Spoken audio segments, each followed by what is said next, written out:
So we're going to switch out some sway bar bushings on the Crown Vic today. This is what happened to one of mine right here, if we can get it to focus. Yeah, so you can see the whole side ripped off of it, and it just came out. The sway bar started clacking in the bracket, so I could hear it, and I got under there and seen this thing was just hanging out of there. So, tools required. It's going to need an impact or a ratchet wrench. 15 millimeter. Don't make fun of my non-impact deep socket on here. You're going to need a deep socket. I don't have an impact deep socket, 3/8 drive, okay, so I don't want to hear it. That's why you always need to wear these. You don't want some chrome vanadium in your eye. Alright, so we don't need to undo the bracket because it's already busted out of it. But yeah, see, it's slid on the back. They're like that from the factory. The new ones are like that too, so you can just open it up, slide it right off, toss it to the side. Get our 15 millimeter deep socket here. Let's undo this bracket.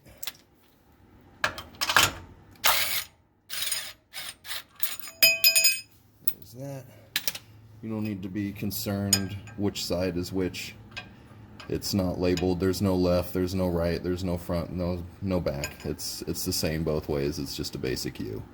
You can see it's the same either way. So there's no wrong way to install it. Backwards, forwards, reverse, doesn't matter. So see here, you can see the slit on the bushing, so we can open it up to get it over the sway bar.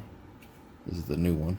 See, and then there's a little bit of a slit there that just allows you to open it up, so you're not fighting it. Yeah, it's solid on the back. So the slit is in the back. Slit goes in the back. That's how the factory ones were installed. So we're going to install them just like the factory ones.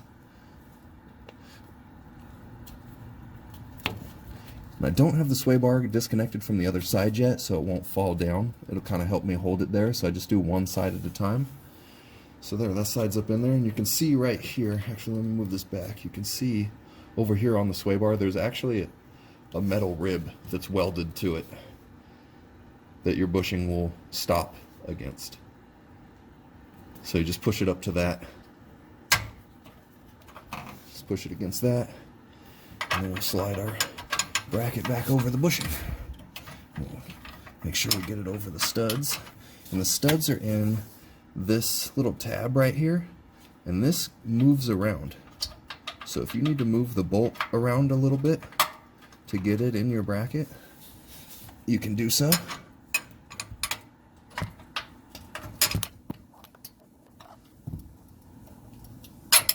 Come on.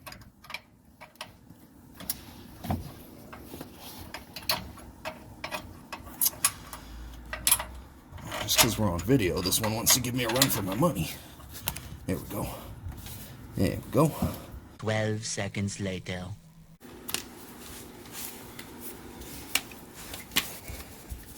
Well, my camera wanted to randomly shut off and stop recording right in the middle of me fastening that bracket up on there. So what you didn't see was me putting my impact on there and tightening them like that. That's basically all you missed, was me torquing these down, but we got it. So there it is. Just repeat the exact same process for the other side, and that's it.